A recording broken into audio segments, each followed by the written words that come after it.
Now with 508c1a, it's pretty much an exemption from the IRS, and just pretty much it's just letting you know that you don't have to pay taxes. It's like a 508c1a ministry trust. Every household is a church. Right. First of all, none of these claims are true, and none of these gurus are licensed attorneys. Why is that important? Well, number one, they cannot represent you in court or defend your trust when it gets challenged. Number two, they're not regulated by a board or a bar, so that means there is no one to hold them accountable. And number three, there's no attorney-client privilege. If they get subpoenaed, they can be forced to turn over every message, every note, every document, every conversation. Okay, with that aside, let's go straight to the law, line by line. But save this video if you don't have 3 to 4 minutes to sit and listen to this. Remember the code that was cited, 508c1a. Let's start with 508.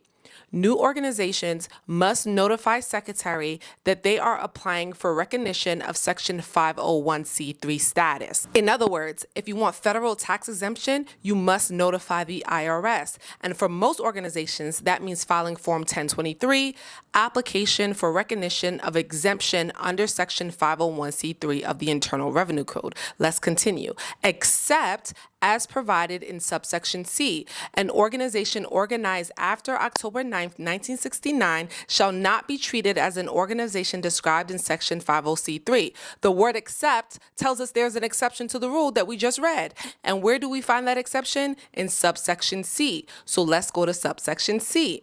Now, here's the exception they are misusing. 508c1a, what does it say? Subsections A and B shall not apply to churches, their integrated auxiliaries, and conventions or associations of churches. In other words, churches are not required to file Form 1023 to be treated as tax exempt. They are considered tax exempt automatically. But here's the part people conveniently leave out. A church must still meet every requirement of 501c3. That includes operating exclusively for charitable, religious, educational, or scientific purpose, no earnment or financial enrichment to insiders, no private benefit. If those fail, the exemption fails, period. When it comes to religion, the IRS uses a facts and circumstances test, often referred to as a 14-factor framework, to decide whether something is truly a church. That includes regular worship services, a real congregation, religious instruction, an established place of worship, recognized religious leadership. No single factor alone controls, but together they separate real churches from shams. Courts have held that claiming to be a church is not enough. You must function like one. Read the caption for those cited court cases.